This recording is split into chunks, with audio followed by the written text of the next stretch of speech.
Hi viewers, welcome to our channel. 50 లక్షల మంది Indians ని అమెరికా నుంచి ఇండియాకు పంపించే ప్రయత్నాలు ట్రంప్ చేస్తున్నట్టుగా వార్తలు వస్తున్నాయి. ఇప్పటికే 6,000 మందిని గెంటి వేశాడని కూడా తెలుస్తూ ఉంది. అంటే ఇప్పటికే చాలా చోట్ల వీళ్ళ పాస్పోర్ట్లు, వీసాలు ఇవన్నింటినీ కూడా ఎయిర్పోర్ట్లలో అక్కడ ఇక్కడ అన్ని చోట్ల కూడా చెక్ చేస్తున్నట్టుగా కూడా తెలుస్తుంది. అసలు ఎందుకు ట్రంప్ ఈ విధమైన వైఖరిని ఇండియా పట్ల ప్రవర్తిస్తున్నాడు? అసలు ట్రంప్కి ఏం జరిగింది? మరి నిజంగా ఇప్పుడు 50 లక్షల మందిని భారత్ లోకి పంపించేస్తాడా? దీని వలన అటు ఇండియా పైన ఎటువంటి ప్రభావం చూపిస్తుంది, అమెరికా మీద ఎటువంటి ప్రభావం చూపిస్తుంది, ఎంటైర్ గా దీన్ని ఏ విధంగా అర్థం చేసుకోవాలి? ఇప్పుడు ఇదే అంశం మీద డిస్కస్ చేయడానికి ప్రజెంట్ మనతో పాటు అనలిస్ట్ మురళీ శర్మ గారు ఉన్నారు. వారిని అడిగి తెలుసుకునే ప్రయత్నం చేద్దాం. నమస్కారం సార్. నమస్కారం అండి.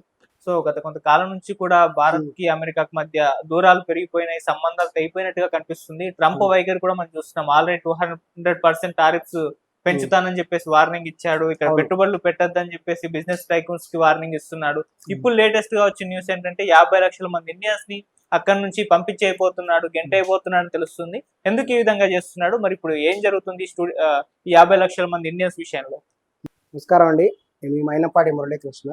అందుకే పెద్దవాళ్ళు చెప్తారు, ఎవరు చేయవలసిన పని వాళ్ళు చేయాలి, ఎక్కడ ఉండాల్సిన వస్తువులు అక్కడ ఉండాలి, ఎవరి డ్యూటీ వాళ్ళే చేయాలంటారు. కొంతమందికి వేరేటువంటి పనులు చేసే వాళ్ళకి కూడా ఇట్లా రాజకీయ అధికారం ఇస్తే ఏం జరుగుతుంది అనేది మనకు ఒక లైవ్ ఎగ్జాంపుల్ ట్రంప్ గారు. ఆయన ఒక గొప్ప వ్యాపారవేత్త. ఆయన కన్స్ట్రక్షన్లో ఒక అద్భుతమైన పేరుంది అమెరికాలో కొంత పర్సెంట్ ఆ వ్యాపార సామ్రాజ్యం అయింది. అటువంటి ఆయన ట్రంప్ గారు హాయిగా కూడా కన్స్ట్రక్షన్ బిజినెస్ చేసుకోకుండా అనవసరంగా రాజకీయాల్లోకి వచ్చాడు అనిపిస్తుంది. రాజకీయాల్లోకి వచ్చి రాజకీయాల్లో వేలు పెట్టి అమెరికాని సర్వనాశనం చేస్తాడేమో అనేటువంటి డౌట్ కూడా ఇప్పుడు వస్తుంది. ఎందుకంటే మనం ప్రాచీన చరిత్ర తీసుకుంటే కొన్ని దేశాల అధినేతలు కూడా వాళ్ళు ఏదో మంచి చేయబోయి ఆ దేశాన్ని నాశనం చేశారు. హిట్లర్ గారి వల్ల జర్మనీ డివైడ్ అయిపోయినట్టుగా యుద్ధం చేశాడు, సర్వనాశనం అయిపోయింది జర్మనీ యుద్ధంలో, సెకండ్ వరల్డ్ వార్లో. పాపం ఆర్థికంగా ఎంతో దిగజారిపోయింది. అలాగే జపాన్ అధినేత అప్పుడు రెండో ప్రపంచ యుద్ధం చేశాడు. ఆయన జపాన్ పరిస్థితి ఇప్పుడు అందరికీ తెలిసిన విషయమే. వాళ్ళకి సొంత ఆర్మీ కూడా ఉండదు జపాన్కి ఈ రోజున, కానీ ఓన్లీ అభివృద్ధి వరకే ఉంది. హిరోషిమా నాగసాకి అణుబాంబులు పడ్డానికి కారణం అదే అధినేత. ఈ విధంగా కొంతమంది అధినేతలు కనుక వస్తే, కొంతమంది వ్యక్తులు కనుక రాజకీయాల్లోకి వచ్చి పరిపాలన చేస్తే చివరికి ఆ దేశాన్ని సర్వనాశనం చేస్తారు. ట్రంప్ గారు ఇది ఒక పెద్ద లైవ్ ఎగ్జాంపుల్ ఈ తరానికి. అసలు భారతీయులు అంటే అమెరికాకి ఒక బంగారం లాంటి వాళ్ళు. ఎందుకంటే అమెరికా అభివృద్ధి చెందింది అంటే దానికి ఒక ముఖ్య కారణం భారతీయులే. భారతీయుల వల్ల అమెరికా అగ్రదేశం అయింది, అది వాస్తవం. ఎందుకంటే ఈ రోజున అమెరికాలో ఉండే అత్యధిక మంది భారతీయులు సాఫ్ట్వేర్ ఇంజనీర్స్ ఉన్నారు, అనేక మంది డాక్టర్స్, ఉన్నత విద్య చదివిన అనేక మంది భారతీయులు కూడా అందరూ కూడా అమెరికానే వెళ్తారు, అక్కడే నివాసం ఉంటారు. వీళ్ళందరి వల్ల కూడా అమెరికా ఎంతో అభివృద్ధి చెందింది, ఇది వాస్తవం. అమెరికా ఎకానమీ డెవలప్మెంట్ కావడానికి భారతీయులు కూడా ఒక కారణం.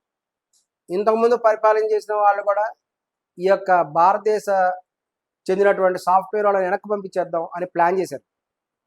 అప్పుడు అక్కడ ఉండేటువంటి స్థానిక సాఫ్ట్వేర్ కంపెనీలన్నీ ప్రభుత్వాలను వ్యతిరేకించినాయి. ఎందుకంటే వాస్తవానికి ఇండియా నుంచి వచ్చిన సాఫ్ట్వేర్ ఇంజనీర్లకి అమెరికాలో ఉన్న సాఫ్ట్వేర్ ఇంజనీర్కి ఇచ్చినంత ఉద్యోగం శాలరీ కూడా ఇవ్వరు. మనం అప్రాక్సిమేట్గా వేసుకున్నాం, కరెక్ట్ ఫిగర్ కాదు. ఇద్దరు ఇండియన్ సాఫ్ట్వేర్ ఇంజనీర్ కలిస్తే ఒక అమెరికన్ సాఫ్ట్వేర్ ఇంజనీర్ శాలరీ, అంటే ఒక అమెరికా అతనికి ఇచ్చిన శాలరీలో మన భారతీయులు సగం శాలరీ ఇస్తాడు. అంటే ఒక 200 మంది భారతదేశ సాఫ్ట్వేర్ ఎంప్లాయీస్ పెట్టుకుంటే ఒక 100 మంది అమెరికన్ వాళ్ళతో సమానం. ఈ విధంగా కొన్ని వేల మందిని లెక్కేసుకోండి, అక్కడ కంపెనీకి ఎంత లాభం. కొన్ని కంపెనీలో 5,000 10,000 మంది ఎంప్లాయీస్ ఉంటారు, వాళ్ళందరికీ కూడా కాస్ట్ ఎంతో తగ్గుతుంది. ఇక్కడ ఆశ్చర్యకరమైన విషయం ఏంటంటే భారతదేశానికి చెందిన సాఫ్ట్వేర్ ఎంప్లాయీస్ అద్భుతంగా పనిచేస్తారు. ఒక అమెరికన్ ఏ విధంగా పనిచేస్తాడో దానికి ఈక్వలెంట్ భారతీయుడిగా పనిచేస్తాడు. ఎంతో టాలెంట్ ఉన్న వాళ్ళకి మాత్రమే తీసుకుంటారు. H1B వీసా అంటే ఎవరికి పడితే వాళ్ళకి ఇయ్యరు, ఒక ప్రత్యేకమైన నైపుణ్యం ఉన్న వాళ్ళకి మాత్రమే ఇస్తారు. అదేవిధంగా ఈ రోజున అమెరికా యూనివర్సిటీలు ఎంతో అభివృద్ధి చెందుతున్నాయంటే దానికి కారణం ఎవరు? భారతదేశ స్టూడెంట్సే. మరి భారతదేశం నుంచి కేవలం భారత్ అనే కాదు, అనేక ఇతర దేశాలు, చైనా కానీ మరికొన్ని దేశాల నుంచి కానీ ఈ యొక్క విద్యార్థులు భారీ స్థాయిలో కూడా అమెరికా వెళ్తున్నారు. వీళ్ళందరూ అమెరికా వెళ్ళి ఏం చేస్తున్నారు? అమెరికా యూనివర్సిటీ ఫీజులు కడుతున్నారు. భారీ స్థాయిలో భారతదేశ విద్యార్థులు అమెరికా యూనివర్సిటీలో ఫీజులు కడుతున్నారు. ప్రస్తుతం అందరికీ తెలుసు ఎడ్యుకేషన్ అంటే ఎంత పెద్ద బిజినెస్ అయింది. ఇది ప్రపంచవ్యాప్తంగా కూడా అదే విధానం ఉంది. ఇప్పుడు భారతదేశ విద్యార్థులు కట్టేటువంటి ఫీజులతోటి అమెరికా యూనివర్సిటీలు బిల్డింగ్లు కడుతున్నారు. ఇది వాస్తవం. మరి ఆయన చేసే ఒక చిన్న ఆరోపణ ఏంటంటే భారతదేశ విద్యార్థులు కూడా పార్ట్ టైం జాబులు కొన్ని చేస్తున్నారు. వాస్తవానికి కొన్ని అవర్స్ పార్ట్ టైం జాబ్ చేసుకోవడానికి అవకాశం ఉంది. కానీ వాళ్ళు ఏంటంటే ఇంకొంత అదనపు సంపాదన కోసము వాళ్ళు ఇచ్చే డబ్బులు సరిపోవాలి కదా, కొన్ని చట్టపరంగా చెప్పబడిన గంటల కంటే కొంత అదనంగా పనిచేస్తున్నారు. ఇది ట్రంప్ గారు చెప్పేటువంటి ఆయన చేసే ఆరోపణ. దీనివల్ల స్థానికులకి ఉపాధి పోతున్నది అనేది ఆయన ప్రధానంగా చేసేటువంటి ఆరోపణ. దీని గురించి కొంతమంది భారతీయ విద్యార్థులను శిక్షిస్తాను, భారతీయ విద్యార్థులను బహిష్కరిస్తానని చెప్తున్నారు. It is not correct mister Trump.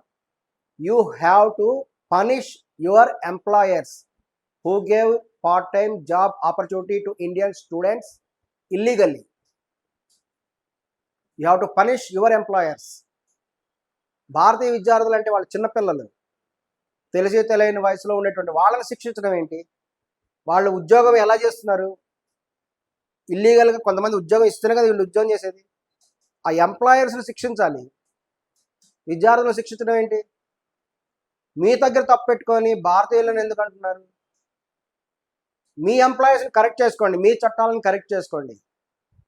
భారతదేశ విద్యార్థులు పాపం తక్కువ శాలరీ తీసుకొని మీ యొక్క కొన్ని కంపెనీస్ ఉంటాయి, కొన్ని రకాలైనటువంటి ఈ బిజినెస్ ఆర్గనైజేషన్ ఉండొచ్చు, వాళ్ళు తక్కువ బడ్జెట్లో ఉండొచ్చు, వాళ్ళకి తక్కువ శాలరీకి వచ్చేటువంటి మనుషులు కావాలి. అటువంటి సందర్భాల్లో భారతీయ విద్యార్థుల్ని వాళ్ళు తీసుకుంటున్నారు, వాళ్ళకి తక్కువ శాలరీ ఇస్తారు. సో వాళ్ళకి ఆ బడ్జెట్ సరిపడా మనుషులు దొరుకుతారు. మరి అటువంటిప్పుడు భారతీయ విద్యార్థులు హెల్ప్ చేసినట్టే కదా. నువ్వు నిజంగా ఇవ్వకూడదు అనుకుంటే మీ ఎంప్లాయర్స్కి ఇవ్వండి సజెషను. ఇల్లీగల్గా ఏ విద్యార్థులకు కూడా ఎంప్లాయ్మెంట్ ఆపర్చునిటీ ఇవ్వద్దు, ఇస్తే పనిష్మెంట్ చేస్తాం. You pool. భారతీయ విద్యార్థులకి కాళ్ళకి సంఖ్యలు వేస్తావా? మరి ఎంప్లాయర్కి ఎందుకు అయ్యో? వీళ్ళకి ఉద్యోగం ఇచ్చింది ఎవరు? ఇల్లీగల్గా ఎవరో ఒకళ్ళు ఉద్యోగం ఇచ్చితేనే కదా ఈ పిల్లలు చేసేది. మరి పిల్లల కాళ్ళకి నువ్వు సంఖ్యలు వేస్తే ఆ బేడీలు వేసిన వాడివి, వీళ్ళకి ఉద్యోగం ఇచ్చిన వాడికి కూడా వేయి. నువ్వు చట్టాన్ని మార్చుకోదలుచుకుంటే అటు మార్చు. పిల్లలందరూ మీ దగ్గరకు వస్తున్నారు, స్టూడెంట్స్, వీళ్ళందరినీ వెనక పంపిస్తే ఏమవుతుంది? మీ యూనివర్సిటీలు దివాలా తీస్తాయి. భారతీయులకు పోయేది ఏం లేదు. భారతీయులు ఇక్కడ కాకపోతే ఇంకో యూనివర్సిటీ అవుతారు, లేదా లండన్ పోయి చదువుకుంటారు, లేదా ఆస్ట్రేలియా పోయి చదువుకుంటారు, మరో దేశం పోయి చదువుకుంటారు. ఈ భారతీయుల విద్యార్థులందరూ వచ్చి ఫీజులు కడుతుంటేనే మీ అమెరికాలోని యూనివర్సిటీలు డెవలప్మెంట్ అవుతున్నాయి అనే విషయం మీరు గమనించాలి. ఈ 6,000 మంది విద్యార్థులు పంపిస్తాను, ఇంకా కొంతమంది వెనక్కి పంపిస్తాను, వీళ్ళందరినీ వెనక్కి పంపిస్తే ఏమవుతుంది? అమెరికన్ విద్యా వ్యవస్థ కొలాప్స్ అవుతుంది. చాలా వరకు యూనివర్సిటీలు నష్టాల్లోకి వెళ్ళిపోతాయి. భారతదేశంలో లాగా అమెరికాలో సిస్టమ్ ఉండదు. అమెరికాలో అంతా ప్రైవేట్ కంపెనీస్, ప్రైవేట్ యూనివర్సిటీస్ ఉంటాయి. వాళ్ళు ఓన్లీ ప్రాఫిట్ ఓరియంటెడే ఉంటాయి అమెరికాలో. మరి ఇంతమంది విద్యార్థులు వెనక్కి వెళ్తే ఆ విద్యార్థులు కట్టే ఫీజు అంతా మీకు లాస్ కదా, అప్పుడు మీకు నష్టం కదా. ఇది కనీసం ఆలోచించుకోవాలి. విద్యార్థులు చేస్తున్నారు ఇల్లీగల్గా, ఎక్కువ పని గంటలు చేస్తున్నారంటే ఉద్యోగం ఇచ్చే వాళ్ళని కంట్రోల్ చేసుకోండి. మా విద్యార్థులు ఎందుకు కంట్రోల్? మీరు ఈ విధంగా పనిష్మెంట్ ఇవ్వాలని చేస్తున్నారు.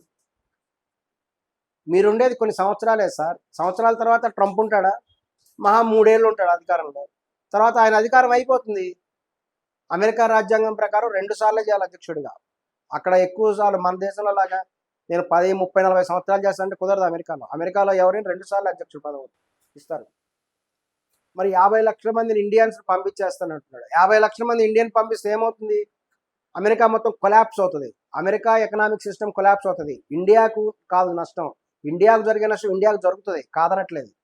ఇండియాకు కూడా కొంత నష్టం జరుగుతుంది, కానీ దీనికంటే ఎక్కువగా అమెరికన్ ఎకనామిక్ సిస్టమ్ డ్యామేజ్ అవుతుంది.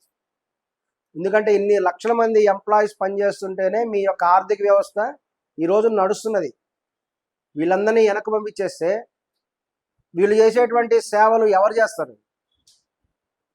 మీ అమెరికన్ ఎంప్లాయీస్ అంతమందిని నియమించుకోగలుగుతారా? ఇంత కాస్ట్ ఎక్కువైపోతుంది కంపెనీస్కి. అవన్నీ కూడా ఎవరు పే చేస్తారు? గవర్నమెంట్ పే చేస్తారా? ట్రంప్ గారు పే చేస్తారా? ఇది ఆయన చెప్పాలి. ఈ విధంగా కూడా ప్రతి వ్యవస్థలో కూడా కొన్ని లాభాలు ఉంటాయి, కొన్ని నష్టాలు కూడా ఉంటాయి. ఇది వాస్తవం. అది ఇండియన్స్ భారతదేశంలో ఉండటం వల్ల అనేక లాభాలు ఉన్నాయి, కొన్ని నష్టాలు కూడా ఉండొచ్చు. ఆ వ్యవస్థలో ఏదైనా సరే డ్రాబ్యాక్స్ ఉంటే వాటిని సరి చేసుకోవడానికి ప్రయత్నం చేయాలి. కానీ ఈ యొక్క దీన్ని జాత్యహంకారం అంటారు, దురహంకారం అంటారు.